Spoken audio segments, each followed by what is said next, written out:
out in Ephesians 6.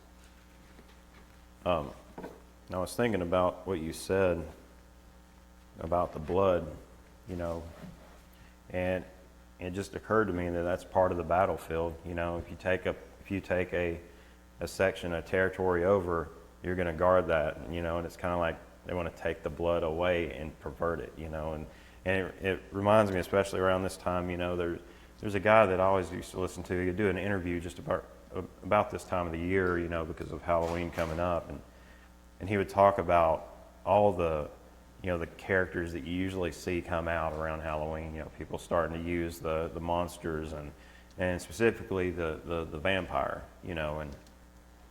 and how that's such a twist, because the vampire will use others' blood to sustain his own life, whereas Christ, it's completely the opposite. He gave his blood to sustain his people, and it's such a twisting and a perversion of that foundation, and it's all got to do with the blood.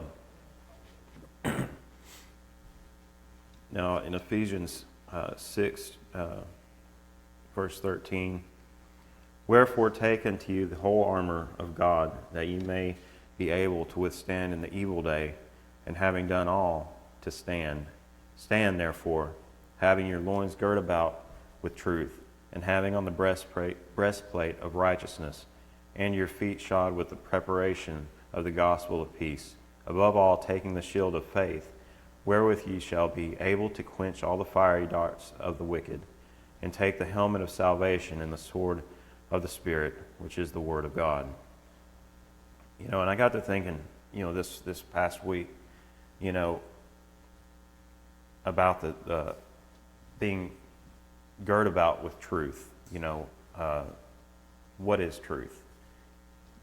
And you can find a lot of answers out there with that question today. I actually wanted to look at an old dictionary. I couldn't find one, but it occurred to me when trying to look up the definition of truth. You don't have the books of the dictionaries, encyclopedias, and all this stuff. We all used to have these these bookshelves with these, and now it's like, well, there's the internet. But if you think about it, if you stop to think about it, it's like the internet can change. Things can change on the internet, and it's kind of like erasing history. It's like burning the old books and replacing them with the new meanings. So I was trying to look up this definition of truth. I wanted to get just a concise definition, and what I found was it had two parts. The first part, that which is true or in accordance with fact or reality. Now, when I hear the word truth, it seems pretty black and white to me. It's either true or it's false. It's true or it's untrue. But there was a second definition, a fact or belief that is accepted as true. So, I got to thinking, how far does that go back? How far does that second definition go back? And if truth is such a definitive word, then why is there any room for interpretation? This is truth. There is no debating anything in here. This is truth.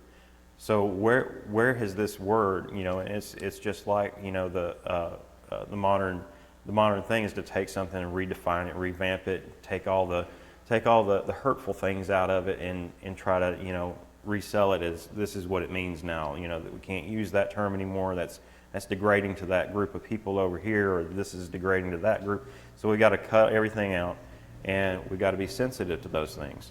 So, I found that this is actually when the enlightening period. That's when this truth word started taking on these flexible meanings. And it goes back that far. And these philosophers would sit around, what is truth? And they would just sit there and they would debate this. But I found something someone kind of summarized this. And it said, truth is most often used to mean being in accordance with fact or reality, or fidelity to an original or standard. And when I saw standard, that popped in my mind. This is our standard. This is our truth. And then it says, truth may also often be used in modern context to refer to an idea of truth to self or authenticity. So, in other words, my truth, has become an allowed substitute for the truth. And, I've been trying to keep track of these things that are going on with all the protests, and you've got these different groups that are starting to form pockets in these larger cities, and it, when you see it from a bird's eye view, it looks just like a breakdown it almost looks like a breakdown in society, and that's pretty much what it is. But you start seeing these, my truth, my reality, my, it's all possessive. It's, it's what they interpret as truth. Now, a few weeks ago, I spoke about a trend that I'd started to see about anti-religious, anti-Christianity movements, and you've seen it just explode with the Supreme Court justice hearings and whatever it was, the show, basically. In this movement, we can look at it and we can say, oh, there's so much hatred there, it has to be of the devil, it has to be satanic. And they claim that it's not, it's more of, well, religion has got to go, all forms, religion has got to go. That's what you hear out of a lot of the people who are against these things happening. And nominally, they call it atheism or atheistic, But, I would argue that, and I kind of went over that the last time I spoke, it seems as if they use the atheism term as a cover word for what in reality was a deification of self, basically. What I want, my, I. It's all these possessive pronouns and ways of claiming this truth for themselves. And I happened to see it was a series of videos, actually, and I'm not really sure. I haven't followed this guy. I know that he's kind of big in the talk shows and stuff like that. But he's Christian. He's very conservative. But he would set up these tables on these college campuses, and it said, there are two genders. Change my mind. And he would invite people to come and sit down with him, and this can turn into basically a fighting match pretty quickly, but he tried to keep it, professional and respectable. But, as I was watching these people that would come up to debate this issue, I started noticing something. There was a gravitation toward this possessive truth, this phrase, my reality, to back up the my truth, and for instance, there was a person that sat down and said, okay, the first statement was, there's a male brain, there's a female brain. And then they said, but gender is limitless. They basically, and he was like, okay, then if there's not two, how many are there? And they said, well, everyone's different. So, and he come back and he said, so are there 7 billion genders?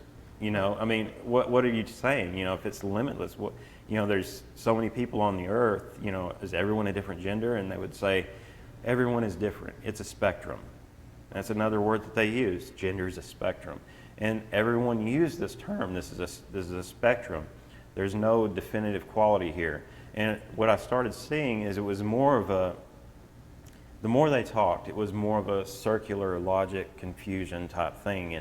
And they would state a claim about the male and the female brain, and then they said, no, it's a spectrum. There's not two, there's a spectrum. So, that's what the devil is about, is, just causing confusion to take our focus off of where it needs to be, and if we look over our society, in the past 50 years especially, you had Roe versus Wade. You had, the Bibles. I remember when I was in elementary school, and we had these two guys come in, and they were called Gideons, and they handed out Bibles, the little New Testament Bibles. And I thought, I never heard of Gideon's International back then, but I was like, well, I got this Bible at school, and I was in, I think, third or fourth grade, and but now you would not be able to do that. I'm sure they don't come in the schools now and do that, but they back in the late '90s, they had passed I guess it was a Supreme Court decision that passed a law saying that they could make them available if the students asked for them, but they couldn't pass them out. That would be considered indoctrination.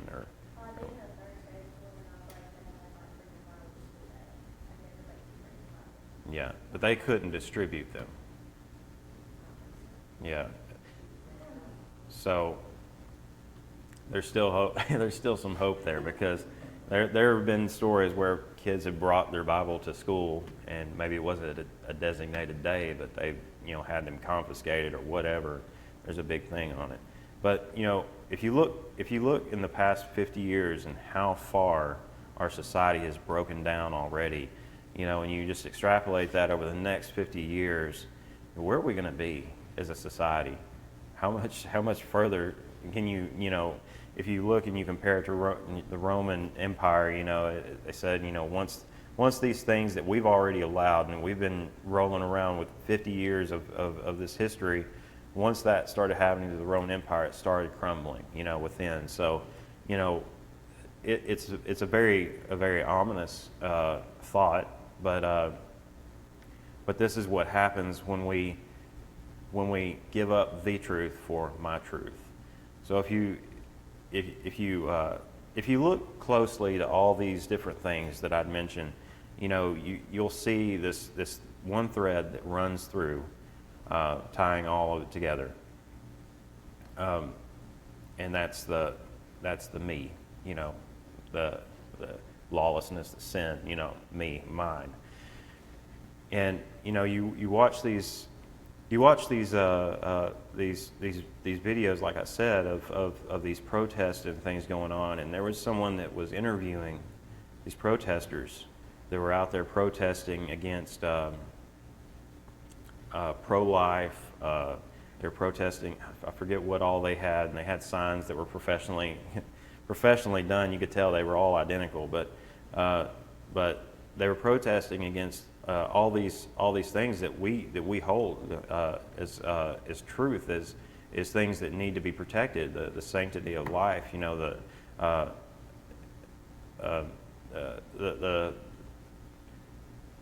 ability to gather together as Christians, and they were protesting all this. They were wearing, of course, the black masks, and some of them even had riot gear on, out there protesting. And this guy was interviewing, and he's like, okay, what are you protesting here? And half of them couldn't answer that question.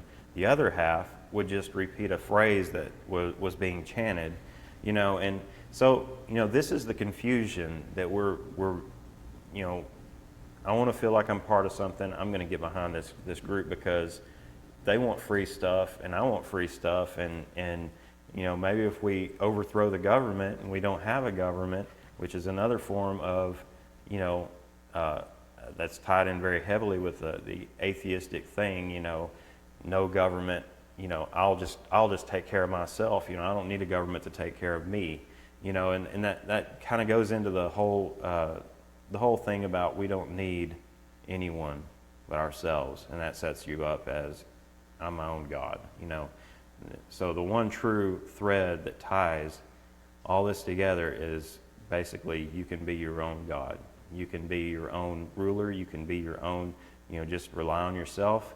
But at the same time, these people that are in the groups are, they're the same ones saying we should have free college. We should have free this, free that, this socialism basically, but they want to be on their own, It doesn't make a whole lot of sense, and you sit there and you try to think, okay, where's the logic here, and basically there is no logic, because it is designed to be confusion. It is designed to divide. And I've never seen society as divided as it is over so many different issues. And you have these people on one side of the country that will not let you basically move from one point to the next point in a town. They start beating you up just from walking a certain way or driving a certain way. They pull you out of your car. It's that kind of violence, that kind of frustration, that is bred from all this, and all it is confusion. My truth. If you don't respect my truth, then I'm going to hurt you. If you don't respect me, I'm not going to respect you. I'm going to do whatever I want because it's my truth. I go by my own laws. So the one thing that seems to tie all this together is ye shall be as gods. That was the very first lie, the very first twisting, that Satan spun, to Eve. Now, in Genesis chapter 3, now the serpent was more subtle than any beast of the field which the Lord God had made. And he said unto the woman, Yea, hath God said, Ye shall not eat of every tree of the garden? And the woman said unto the serpent, We may eat of the fruit of the trees of the garden, but of the fruit of the tree which is in the midst of the garden, God hath said, Ye shall not eat of it, neither shall ye touch it, lest ye die. And the serpent said unto the woman, Ye shall not surely die, for God doth know that in the day that ye eat thereof, then your eyes shall be opened, and ye shall be as gods, knowing good and evil. It's a promise that empowers the person, that it's a promise from Satan saying, okay, if you eat of this fruit, you're going to have this power, this knowledge. It's a promise of power, over God, and that temptation that was basically. I've lost my train of thought, but it's something that's still going on today. If we're promised this from Satan, it's so easy to grab a hold of that and for our focus to be shifted off of Christ and where it needs to be, in the truth into my truth, and the reality into my reality, and what's true for you may not be true for me. But then we get into standards, and then the one time I drew a little graph up here, a diagram, a picture of what it looks like for everyone to have their own standards, and for us to respect everyone's standards, we have to go to the lowest standard that's on the thing, which is at the rock bottom, and therefore there is no standard, therefore there's the standard is rock bottom. And so we I don't know what's yeah, what I'm trying to say. But anyway, just looking at these different things that are happening, the like the witches that said that they were casting a curse or whatever on these things that are they're trying to go forth, and I was talking earlier about that there is power there, because Satan does have that power to pervert things, to to twist and just take these things that are meant for good and just twist them, and that's enough to take our focus off of where it needs to be. And I was talking about this lady earlier that she had grown up in this community of Christianity and of Christians. Her whole family went to church. She'd went to church all of her life. She grew up. She was in a small town, and she said that basically everybody that graduated high school that didn't go to college, they basically went to work on this. There was an Air Force base that was there in the same town, and so they would find jobs on or around or contracting through that Air Force base. So everybody knew everyone. It was a very small town in Missouri, and it was in the Ozarks there. And she said that, you know, as she got closer to the Lord, because when she got married, her husband was a pastor. She got closer to the Lord. She started seeing these things that didn't quite add up. It didn't look like Christianity, that, you know, that she had not seen in her family. It was just kind of revealed to her that these things were not quite right. Well, she started asking about it. No one wanted to talk about it, and it had come out that her great aunt and her great grandmother had been practicing Wiccans. So in that area, there was basically a cult, a Wiccan cult, you know, and once she started finding more out about this and digging more into her family history, these people started coming up to her, you know, and you know, giving her these threats, you know, don't do this, don't get into this, don't look into this, you know, we're going to put this curse on you. And she said one time there was an instance where she was at a supermarket. She had just been in there shopping, come out to her car and bumped into this lady and was kind of just sharing Christ with her, you know, someone that she grew up with, she knew all of her life. And basically, whatever it was triggered this lady, that she came at the car and she had to jump in her car. Her daughter was in the car too. And she locked the doors because this lady was clawing at the window, you know, as if she was possessed, which she probably was. I mean, it turns out that she had been involved in all that Wiccan environment, basically. So these things are very real. These things that, you know, they say is just an event. The Halloween parties, you know, I've been to Halloween parties when I was younger, and you know, and it's just fun and games back then. You don't see the reality in it, and it's a celebration of death. It's a celebration of that demonic spirit that just if you let it in, it has a place. You know, you open the door, you let it in. Just as a country, in a society, we've let these things in, portraying these pictures on the side of buildings. Remember, I showed that video of the Hindu god that is basically just destruction. That's what that god stands for, is destruction.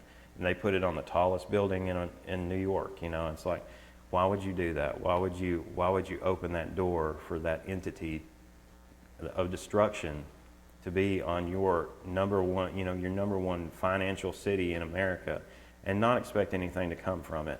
So, you know, these things that we have presented to us today, you know, we have to be very careful. We have to guard ourselves, because, you know, going back to the verse I started with, you know, truth. Put that on first. You know, you've got to have something to stand on. You got to have a foundation to stand on. Then we go on with the rest of that, you know, and you have to have somewhere to put that sword, you know, to carry it with you. You don't just, you know, it's like running out onto a battlefield without that holster, without the sword, you know. And what are you going to do? How are you going to defend yourself? How are you going to divide those truths from the my truths, the lies, basically?